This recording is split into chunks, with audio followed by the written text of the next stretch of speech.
Pessoal, tudo bem? Voltamos com o Minuto de Gestão com Cláudia Pereira. Quero convidar vocês a participarem do nosso canal, é só se inscrever aqui no link abaixo. Podem também me seguir nas redes sociais. O meu Instagram é claudia.pereira2020. E é isso, o objetivo do programa é trazer as melhores personalidades, os melhores especialistas do Brasil para falar sobre gestão e sobre licitações e contratos. E essa semana, principalmente, nós trouxemos aqui uma personalidade incrível, uma grande especialista na área, a professora Gabriela Pércio. Ela é advogada, ela é mestre em políticas públicas, professora, palestrante no Brasil inteiro. Professora, seja bem-vinda ao nosso programa. E nós vamos falar especialmente hoje sobre contratos administrativos. Então, mudou muita coisa em relação a 8666, depois da nova edição da Lei de Licitações? Bom, essa pergunta é bem interessante, é bem importante, né, como ponto de partida. O que a gente pode dizer a respeito dela, né? Eu posso responder sim, como eu posso também responder não, né? Eu vou responder não mudou, né? Não temos muita novidade se eu olhar sob o enfoque do regime jurídico, por exemplo, né? Nós não tivemos uma ruptura do regime jurídico como a Lei 13.303, a Lei das Estatais, fez, né? Que foram retiradas da administração pública a grande maioria das prerrogativas, que é a característica principal do contrato administrativo em sentido estrito. A Lei 14.133 não fez isso, ela manteve as prerrogativas. Porém, eu também posso responder que sim, né? Porque que existem mudanças importantes, né?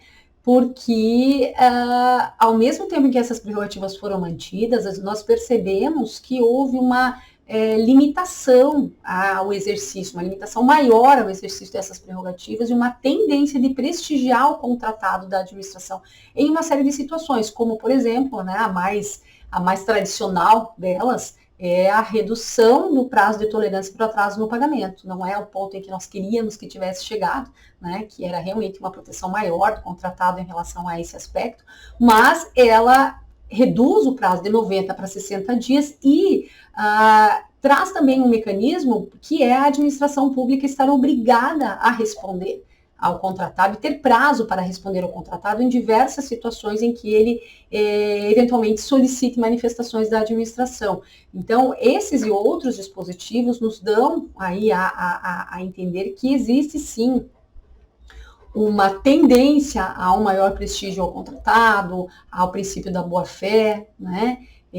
Isso pode vir a produzir reflexos positivos, se, né, bem empregado, se bem utilizado. E, por outro lado, do ponto de vista operacional, nós não podemos negar que muitas mudanças aconteceram. Uma grande mudança, por exemplo, está relacionada ao prazo de vigência dos contratos, a criação dos fornecimentos continuados, né, a forma de formalização dos contratos administrativos também houve mudança em relação a isso. Nós temos disciplina específica sobre a gestão contratual, a fiscalização contratual, né, a dinâmica aí de acompanhamento do contrato administrativo. Tivemos muitas regras de fiscalização de contratos de serviços terceirizados com mão de obra em regime de dedicação exclusiva, enfim. Do ponto de vista operacional, do dia a dia, do batidão, né, do contrato administrativo, nós podemos dizer que existem sim mudanças e são mudanças muito importantes que vão precisar ser compreendidas, né, entendidas em detalhes por quem atua, quem opera nessa área. Entendi, professora.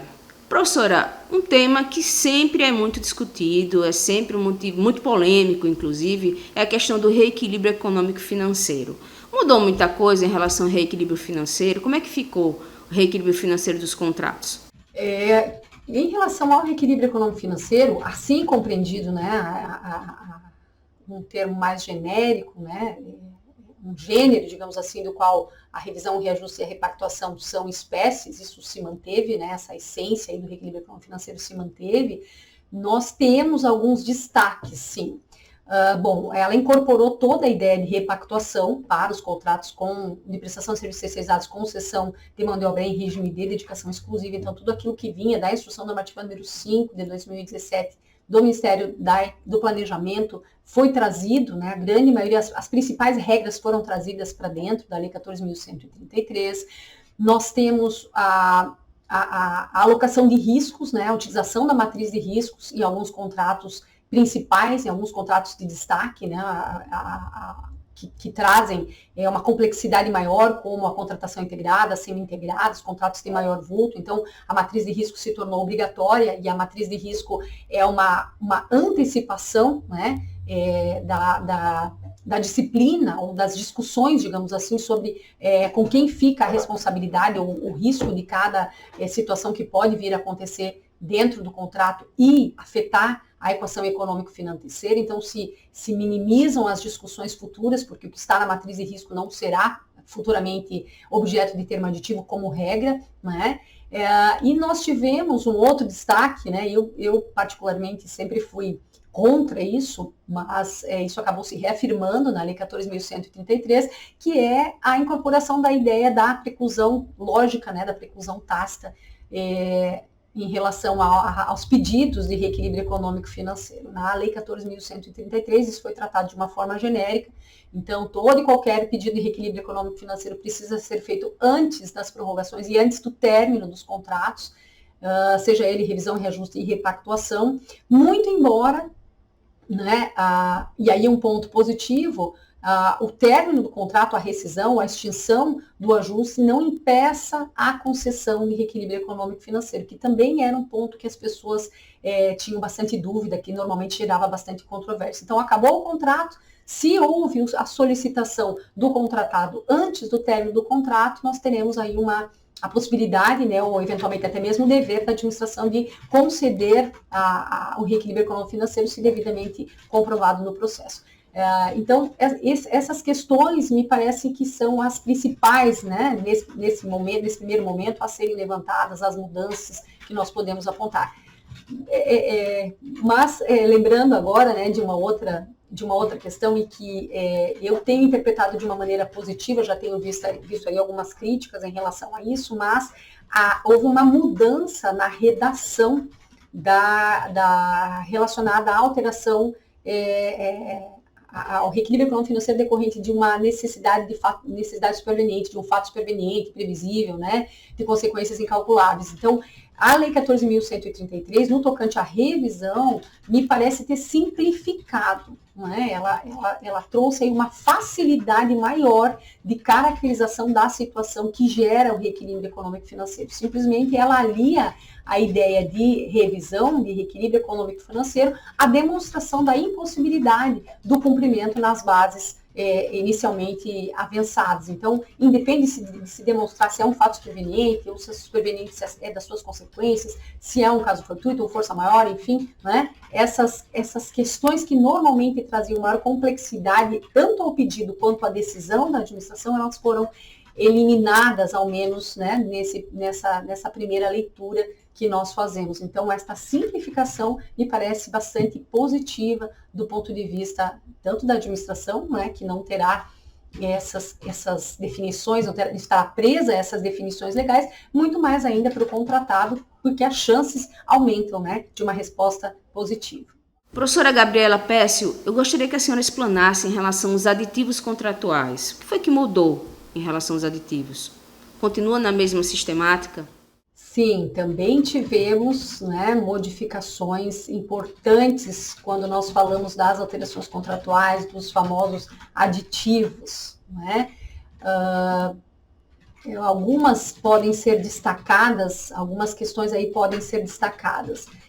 A Lei 14.133 incorporou várias orientações do Tribunal de Contas da União.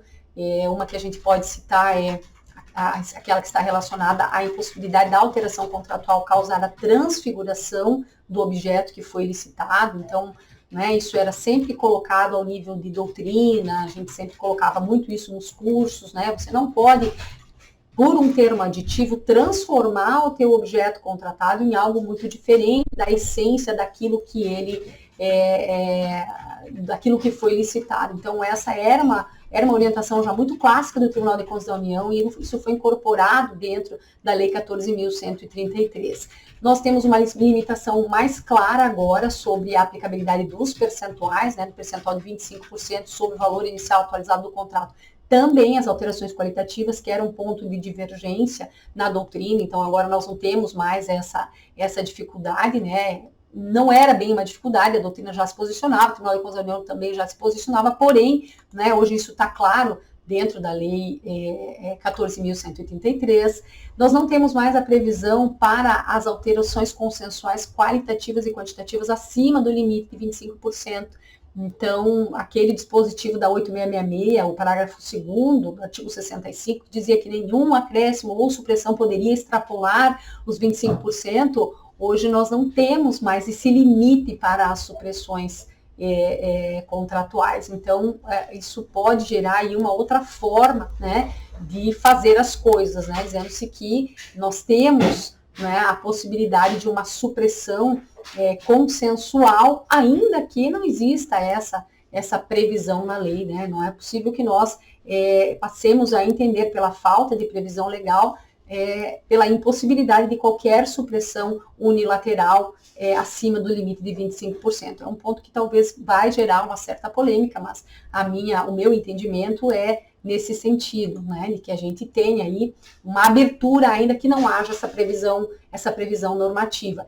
E um último ponto também, talvez, aí que mereça um destaque, é a necessidade de formalizar o termo aditivo antes, né, de realizar a alteração. Nós estávamos muito acostumados a ver o contratado já chegar com a nota fiscal, né, trazendo ali os valores correspondentes às alterações que ele tinha feito e sem nenhum termo aditivo, sem passar por um procedimento específico em que vai se aprovar, vai se identificar, né, a necessidade, vai se aprovar as características daquela modificação, vai se fazer uma verificação de custo relacionada àquela alteração, enfim, né? Então, hoje, na Lei 14.183, nós temos uma previsão expressa de que a formalização do termo aditivo é uma condição para a realização da execução contratual.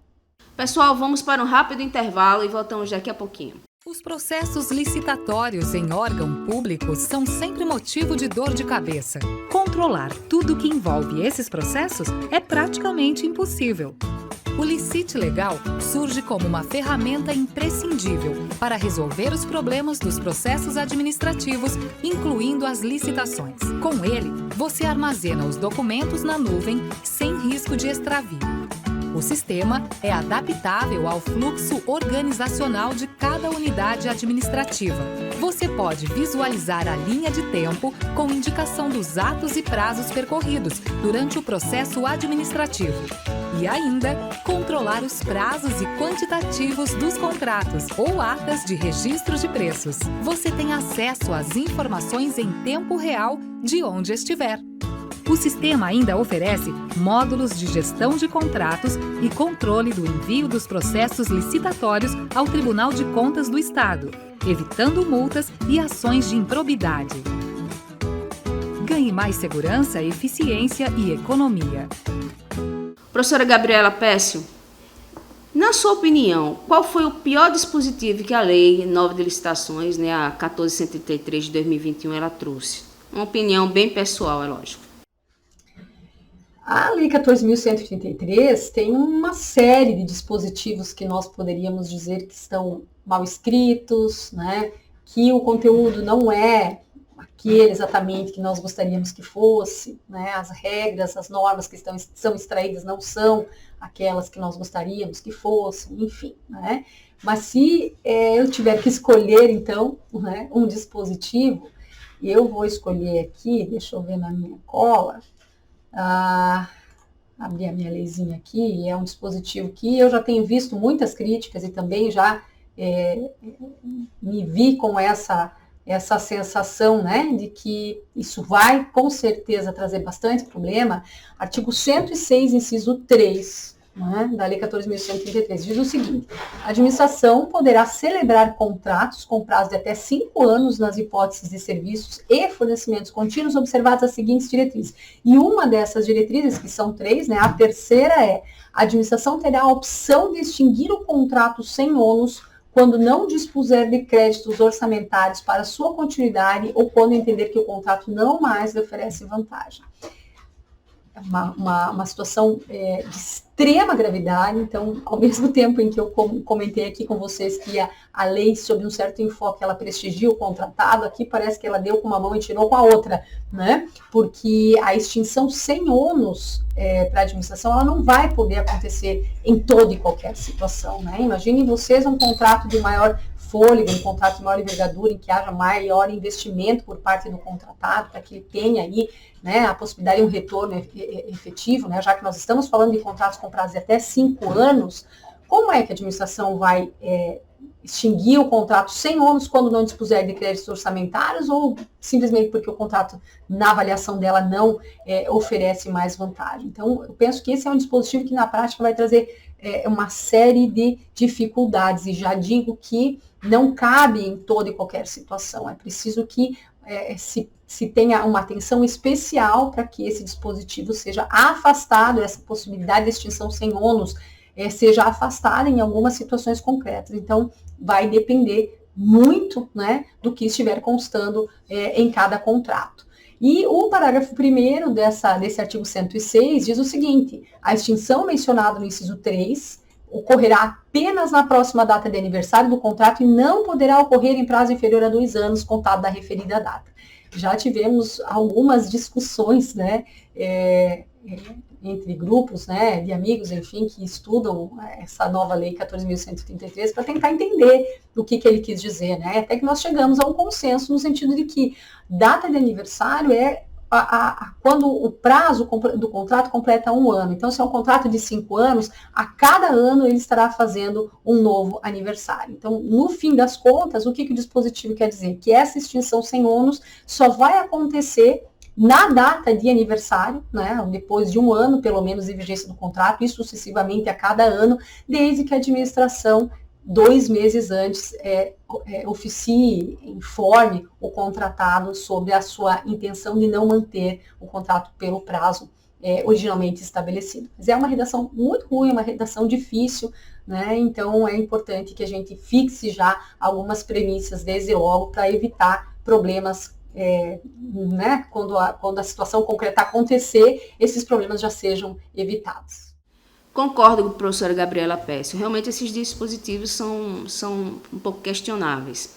Mas fazendo o contraponto, por outro lado, qual foi o melhor dispositivo que a lei trouxe? Sem dúvida, uma parte que eu gostei, né, dessa lei no que tange aos contratos administrativos é justamente a parte que prevê a possibilidade de utilização, né, dos chamados meios alternativos de prevenção e resolução de controvérsias. Hoje a gente não chama mais assim, né?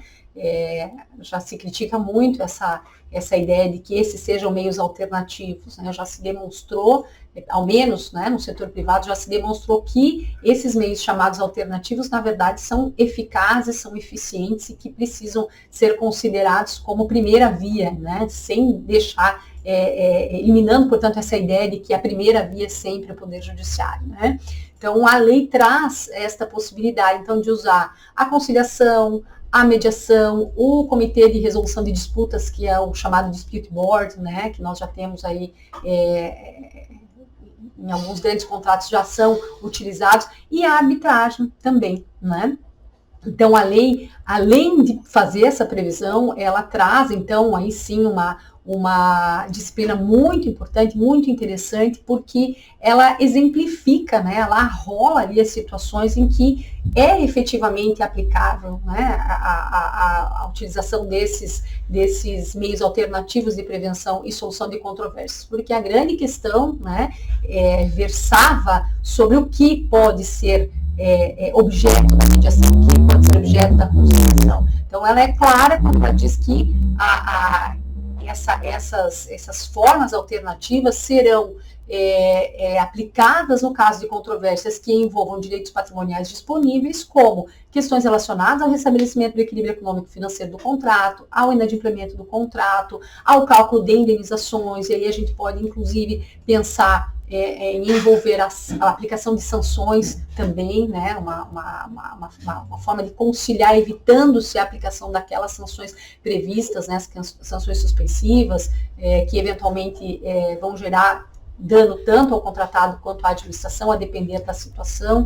Então, na minha avaliação, é um dispositivo que merece, é uma disposição, na verdade, que merece elogios, né? Apesar de eu ser uma pessoa que tem tecido, né? Já vinha bastante tempo tecendo críticas à Lei 14.133, mas nesse particular eu acredito que esta é uma excelente mudança, e aí compete, né, agora aos operadores, aos aplicadores, a doutrina também, né, fazer o seu papel aí, desempenhar o seu papel de fazer com que essa lei realmente seja bem aplicada, né, que nós possamos ter uma mudança de postura para que não se repitam interpretações passadas, né, interpretações anteriores que já vinham com todo o ranço da Lei 8.666, e que nós possamos refrescar, né, esse ambiente das contratações públicas com novas interpretações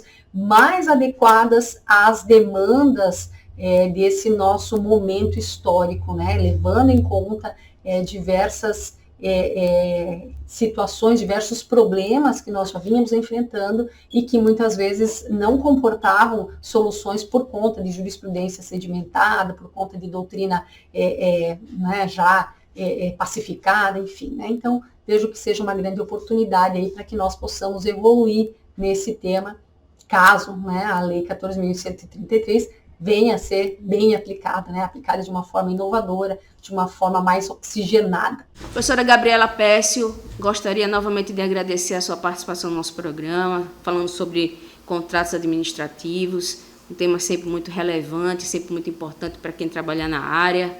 E é isso, pessoal. Nós voltamos na próxima semana com mais Minuto Gestão. Até breve.